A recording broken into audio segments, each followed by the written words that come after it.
मैं स्वाति एक बार फिर से स्वागत करती हूँ आप सबका मेरे चैनल पर। आज मैं आपके लिए लेके आई हूँ केवल 5 पॉइंट में ही आप अपने कटोरी वाले ब्लाउज के आगे के पोर्शन को कैसे इजीली कट कर सकते हैं। बहुत ही सिंपल तरीका है। अगर आपने पूरे वीडियो को ध्यान से देखा तो आपको ये मात्र 5 पॉइंट में ही आप अपना कटोरी वाला ब्लाउज आगे के पल्ले को कट कर लेंगे। बाकी का आपका बैक का पार्ट और आस्तीन का जो पार्ट होता है वो तो सिंपल आपके सारे ब्लाउज में एक जैसा ही कट कर होता है। जो भी चेंजेस होते हैं हमेशा आगे वाले ही पोर्शन में होते हैं, फिर वो चाहे प्रिंसेस कट हो या फिर बेल्ट वाला हो या फिर टक्स वाला हो या फिर कटोरी वाला। तो आज मैं आपको केवल 5 पॉइंट में ही बताने वाली हूँ कि इन 5 पॉइंटों का आप ध्यान रखेंगे तो एकदम परफेक्ट कटोरी वाला ब्लाउज आप कैसे कट कर सकते हैं। तो चलिए अब देर नहीं करते हैं और आज का वीडियो शुरू करते हैं। नंबर 1, जब हम पीछे के पल्ले को कट कर लेंगे तो कटोरी वाले ब्लाउज में आगे के पल्ले में एज इट इज वैसे ही हम इसको रख देंगे। यहाँ पे केवल लंबाई में थोड़ा सा आपको बड़ा कपड़ा लेना है, क्योंकि बेल्ट में जब जुड़ता है तो थोड़ा सा कम हो जाता है। अगर ये लंबाई में कपड़ा आपको एक्स्ट्रा मिलता है थोड़ा सा तो ठीक है, नहीं मिलता है तो कोई ज़्यादा विशेष प्रॉब्लम नहीं होती है। ठीक है, यहाँ पे मैं आपके साथ शेयर कर देती हूँ जो आगे वाले पल्ले के अर्म होल होते हैं और पीछे वाले पल्ले के जो अर्म होल होते हैं वो एकदम एक बराबर ही कटते हैं। यहाँ पे अलग से आपको योग वगैरह काटने की ज़रूरत नहीं है। तो मतलब कहने का बस इतना है कि पीछे वाले पल्ले को जब आपने कट कर लिया है तो आगे वाले पल्ले पे रख दीजिए। केवल लंबाई में थोड़ा सा कपड़ा आप बढ़ा लीजिए, बाकी चौड़ाई में एज इट इज परफेक्ट कपड़ा होगा। वहाँ पे आपको चौड़ाई में कपड़ा बढ़ाने की ज़रूरत नहीं है, खास तौर से कटोरी वाले ब्लाउज के लिए। और यहाँ पे जब हम इस पीछे वाले पल्ले को इसके ऊपर रख देंगे, आर्म होल की तरफ से आपको एकदम बराबर से ही कट करना है। यहाँ पे कुछ भी आपको अलग से इसमें कोई मेजर लेने की ज़रूरत नहीं है। जैसे पीछे वाले पल्ले का आपने आर्म होल काटा है वैसे ही एज इट इज इधर भी आप काट देंगे, और कट करने के बाद वैसे ही एज इट इज यहाँ पे हम लंबाई में भी कट कर देंगे। तो ये तो हो गई पॉइंट नंबर 1।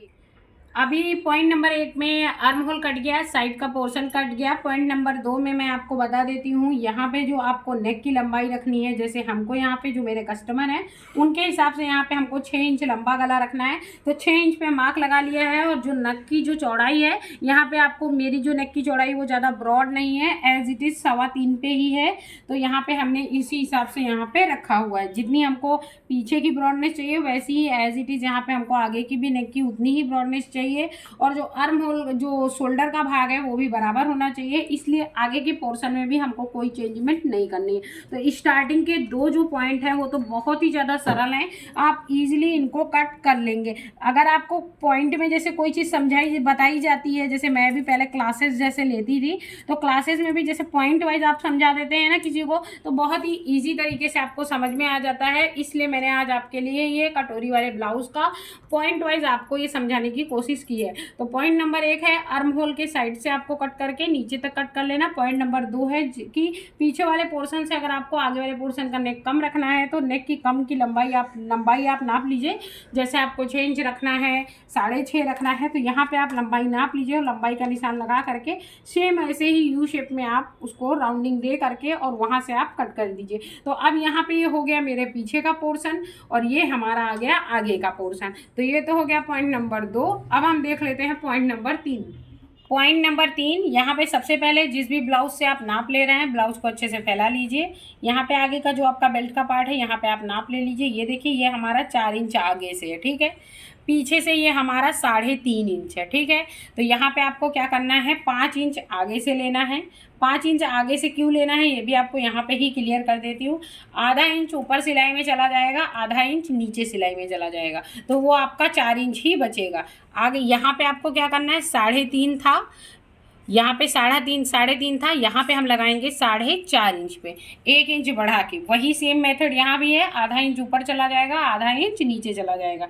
अब जो ये निशान है इस निशान पे आप यहाँ पे चाहो तो बीच में आप यहाँ पे 4 पे निशान लगा सकते हो। उसका कारण ये है कि जब आप यहाँ से मार्किंग करते हो ना तो आपको मार्किंग में इस मतलब थोड़ा सा आधा, ये हमने लिया था 5 इंच, यहाँ से आपने यहाँ पे 5 इंच लिया था ना, तो बीच वाला जो आपका पॉइंट है यहाँ पे आप 4 इंच पे निशान लगा लीजिए। इससे क्या होगा कि आपको इस पॉइंट से इस पॉइंट तक ले जाने में आसानी हो जाएगी और आपकी जो बेल्ट का जो शेप होगा वो भी काफ़ी अच्छा आ जाएगा। तो यहाँ पे बीच में आप लगा लीजिए 4 इंच पे निशान। तो ये हमने 4 इंच पे निशान लगा लिया था। अब जो ये 4.5 का निशान है इसको ला करके मिला दीजिए 4 इंच पे, और ये जो 4 इंच का निशान है इसको ले जाके मिला दीजिए 5 इंच पे। तो इससे क्या होगा कि जो आपका बेल्ट का जो शेप है ना वो पूरा एकदम अच्छे अच्छे से कर्व में मिल जाएगा।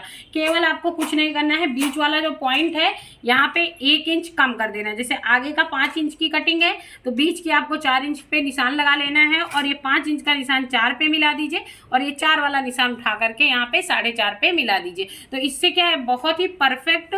और जैसे ये जो हल्का सा आप देख रहे होंगे जो राउंडिंग है, ये अगर आपके पास कोई भी शेप पट्टी नहीं है तो भी आप ये जो शेपिंग है ये बहुत अच्छी दे देंगे और एकदम परफेक्ट आपकी शेपिंग निकल आएगी। आप देख सकते हैं यहाँ बिना किसी सांचा, बिना किसी उसके मैंने बहुत ही परफेक्ट शेपिंग दे दी है। तो अब जो हमने ये शेपिंग दी है, इसी शेपिंग के हिसाब से अब हम यहाँ पे इसको कट कर देंगे। तो ये देखिए यहाँ पे मेरी बेल्ट एकदम ईजिली कट हो गई है, इसको हम अलग हटा देंगे। तो ये हो गया पॉइंट नंबर 3 में आपको मैंने बेल्ट की कटिंग बता दी कि आप बिना किसी शेप पट्टी के इजीली बेल्ट कैसे आप कट कर सकते हैं। पॉइंट नंबर 4 पे जिधर आपके हुक लगे होते हैं उस वाले पार्ट को आपको एकदम अच्छे से बिछा लेना है और यहाँ पे सबसे पहले आपको गले के पास से यहाँ पे लंबाई नाप लेनी है कि कहाँ तक आपकी कटोरी की जो शेपिंग है वहाँ पे कहाँ पे आके ये जुड़ी हुई है। जहाँ से कटोरी कट होके अलग होती है वहाँ से और शोल्डर तक की आपको लंबाई लेनी है। तो सबसे पहले यहाँ पे आप इंची टेप रखिए और शोल्डर तक नापिए। तो ये हमारा कितना है, 4 इंच। ठीक है, इसमें हम 1 इंच एक्स्ट्रा ऐड करेंगे क्योंकि आधा इंच शोल्डर की तरफ सिलाई जाती है, आधा इंच नीचे की साइड। तो ये हमारा आ गया यहाँ से 5 इंच। तो यहाँ पे सबसे पहले जिधर आपने नेक काटा था वहाँ पे आप पट्टी रखिए हुए अपनी इंची टेप को और 5 इंच पे यहाँ पे एक मार्क लगा दीजिए। तो ये हमारा लग गया 5 इंच पे मार्क। देखिए ये हमारा 5 इंच पे यहाँ पे मार्क लग गया है। तो यहाँ पे 5 इंच पे जहाँ पे हमने मार्क लगा दिया है, अब आपको क्या करना है, जहाँ से हम हुक वगैरह लगाते हैं, हुक वगैरह के पास से आकर के यहाँ पे आपको आगे लगाना है 5 इंच का निशान। और जब हम ऊपर के साइड 5 इंच का निशान लगाते हैं उसी के नीचे साइड हम यहाँ पे लगाएंगे 6 इंच का निशान। तो 1 इंच बढ़ा करके आपको नीचे साइड पे निशान लगाना है। ठीक है, अब ये जो हमने नेक के पास की ये नेक निशान लगाया था इसको ले जा करके हम अपने 5 इंच के निशान में मिला देंगे और ये 5 इंच वाला निशान ले जा करके 6 इंच में मिला देंगे। तो ये हमारा कट गया कटोरी का भाग। ठीक है, ये 6 इंच का निशान ले जा करके हम 5 इंच में मिलाएंगे और 5 इंच का निशान ले जा करके जो हमने नेक का निशान लगाया था वहाँ पे ले जा करके हम यहाँ पे मिला देंगे। तो ये हमारा कटोरी का पार्ट कट गया। अब यहाँ से हमको क्या करना है, ये जो कटोरी का पार्ट है इसको यहीं से हमको कट करके अलग कर लेना है सबसे पहले। तो ये कटोरी के पार्ट को हमने यहाँ पे अलग कर लिया है।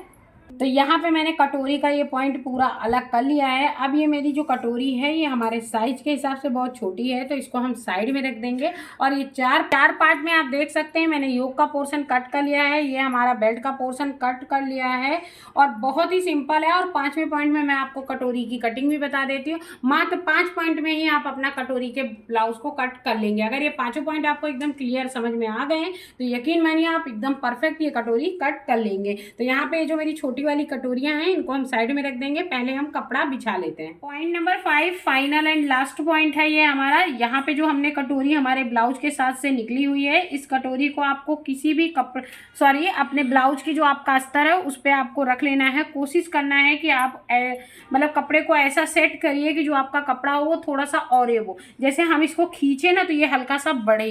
इससे क्या होता है जो कटोरी का ऊपर का जो शेप आता है वो काफी परफेक्ट आता है और बहुत ही अच्छा लुक भी आता है। तो यहाँ पे आपको क्या करना है, जो आपकी कटोरी है इसको एकदम प्रॉपर्ली हल्का सा सेट करते हुए यहाँ पे आपको इस पे अच्छे से सेट कर देना है। तो यहाँ पे कटोरी को हमने अच्छे से सेट कर दिया है। अब यहाँ पे जो हमारी ये कटोरी रखी हुई है यहाँ से आप हल्की हल्की लाइन बना लीजिए। लाइन को बढ़ा करके नहीं बनाना है, जैसे हमारी कटोरी रखी है एज इट इज़ यहाँ पे ऐसे ही आपको लगानी है।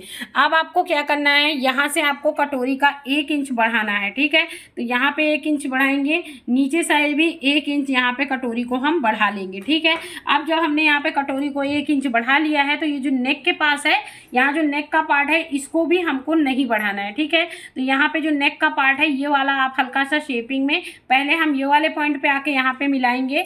अब यहाँ पे जो ये वाले पॉइंट पे आके मिला लेंगे तो यही चौक ले जा करके हम यहाँ नीचे वाले पॉइंट पे ला करके मिला देंगे। तो ये हो गई हमारी कटोरी की शेपिंग। अब यहाँ पे जो ये आगे वाली हमने यहाँ से जो लाइन खींची थी यहाँ पे ये जो दोनों पॉइंट हैं, इन दोनों पॉइंट को हम एक स्केल की मदद से दोनों को पहले हम यहाँ सीधा कर देते हैं, ठीक है। अब आपको क्या करना है, इंची टेप को ले लेना है और इसकी ब्रॉडनेस को नाप लेना है। तो यहाँ पे जो इसकी ब्रॉडनेस है ये 8 इंच की है, तो इसका सेंटर पॉइंट जो होता है वो 4 इंच आएगा, ठीक है। जब इसका सेंटर पॉइंट आपको मिल गया 4 इंच, तो यहाँ से आपको 2 इंच नीचे आना है। आप 2 इंच भी आ सकते हो, अगर आपके पास कपड़ा नहीं है तो आप 1.5 इंच भी नीचे आ सकते हो, पर मेरे पास कपड़ा था तो मैंने 2 इंच यहाँ पे लिया हुआ है। तो ये 2 इंच की निशान पे हमने यहाँ पे ये क्रॉस लगा दिया है। अब जो हमने ये लाइन सीधी पट्टी खींची थी ना, इन दोनों पट्टियों को एक स्केल की मदद से आप यहाँ से इनको ऐसे करके दोनों को इसमें ला करके मिला दीजिए, ठीक है। अब जब आप दोनों साइड से इसको ऐसे करके आप मिला दीजिए, और ये देखिए ऊपर की कटोरी को हम हटा देते हैं, और ये देखिए हमारी परफेक्ट कटोरी यहाँ पे कट के बन के रेडी हो गई है। अब जैसे हमने यहाँ पे मार्किंग की हुई है एज इट इज ऐसे ही आपको ये कटोरी को कट कर लेना है। जैसे जैसे हमारी कटोरी बनी हुई है वैसे वैसे एज इट इज यहाँ पे आपको कटोरी को कट कर लेना है। तो एकदम एग्जैक्टली जैसे शेप बना हुआ है वैसे ही आपको यहाँ बिना किसी चेंजमेंट के आपको यहाँ कटोरी कट कर देनी है। क्योंकि क्या होता है, जो हमारे ब्लाउज के पीस से जो कटोरी निकलती है उसका शेप बहुत छोटा होता है, तो बाकी पोर्शन तो आपके उसी ब्लाउज के कपड़े से निकल आते हैं, बट जो कटोरी का पार्ट होता है वो हम थोड़ा बड़ा लगाने वाले होते हैं। तो इसकी वजह से आपको यहाँ पे कटोरी आपको हमेशा अलग ही कट करनी पड़ती है। तो यहाँ पे जैसे इसका शेपिंग है वैसे ही एज इट इज यहाँ पे हम इसकी कटिंग कर लेंगे। तो यहाँ पे मेरी कटोरी भी कट करके रेडी हो गई है। मात्र 5 पॉइंट्स में आपको आई होप सो समझ में आ गया होगा। केवल 5 पॉइंटों में ही आप इजीली ये कटोरी वाला ब्लाउज कट कर लेंगे बिना किसी तामझाम के, और बहुत ही परफेक्ट यहाँ पे आपकी सेटिंग हो जाएगी। बहुत ही सिंपल और सरल तरीका मैंने आपको बताया है। और ये देखिए आपके कटोरी के जो आगे के पल्ले के तीनों पार्ट होते हैं वो ईजिली आप कट कर लेंगे। पीछे वाले पार्ट को रख करके केवल आपको योक कट कर लेना है। पहले आपको आर्म होल की कटिंग कर लेनी है, उसके बाद आपको बेल्ट का पोर्शन निकाल के अलग कर देना है। फिर यहाँ से ऊपर से आप अपने ब्लाउज की साइज के हिसाब से नाप लीजिए कि कहाँ से आपका नेक कट होगा, क्योंकि जिस ब्लाउज से आप नाप ले रहे हैं जहाँ पे उसकी कटोरी अटैच हो वहाँ से ही आपको नाप करके यहाँ पे कटिंग कर लेनी है। जैसे कि हमारे इस ब्लाउज में कटोरी इस जगह से अटैच हुई है, ये देखिए अंदर साइड से भी मैं आपको दिखा देती हूँ यहाँ से। तो सबसे पहले यहाँ से आप नाप लगा लीजिए, और लगाने के बाद ऊपर से 5 इंच और नीचे से 6 इंच पे आप मार्क कर लीजिए और उसकी पूरी राउंडिंग दे दीजिए। और जो छोटी कटोरी आपकी निकले उसको आप अपने अस्तर के ही कपड़े में डबल फोल्ड करके आप उसमें वो छोटी वाली कटोरी को पहले सेट कर दीजिए, और 1-1 इंच ऊपर से और 1 इंच नीचे की साइड से थोड़ा सा बढ़ा लीजिए, और नीचे की साइड से आप 1.5 इंच बढ़ा लीजिए, और उसके बाद शेपिंग देते हुए आप अलग से कटोरी कट कर लीजिए, और ये बड़ी वाली कटोरी ही कट करके आप अपने ब्लाउज में अटैच कर दीजिए। बहुत ही सिंपल, और मात्र 5 पॉइंट में ही आपको आई होप सो ये समझ में आ गया होगा। और इस 5 पॉइंटों को अगर आप ध्यान में रखेंगे तो बहुत ही परफेक्ट आप अपना कटोरी वाला ब्लाउज आगे का पल्ला पूरा परफेक्टली कट कर लेंगे, फिर वो चाहे अस्तर वाला हो या फिर सादा। अगर आपको हमारा बनाया हुआ ये 5 पॉइंट का वीडियो पसंद आया हो तो प्लीज हमारे चैनल को सब्सक्राइब कीजिएगा, और हमें कमेंट में जरूर बताइएगा कि आपको समझ में आया होगा। तो मैं ऐसे ही पॉइंट में ही आपको बहुत सारे वीडियो आपको बाकी सारी कटिंग के लिए भी डालूंगी। अगर आपको हमारा बनाया हुआ ये वीडियो अच्छा लगा हो तो प्लीज हमारे चैनल को सब्सक्राइब कीजिएगा, वीडियो को लाइक कीजिएगा और हमें सपोर्ट कीजिएगा। फिर मिलूंगी गाइस, फिर वो चाहे सिलाई हो या फिर कुकिंग। तब तक के लिए बाय बाय, जय श्री कृष्ण।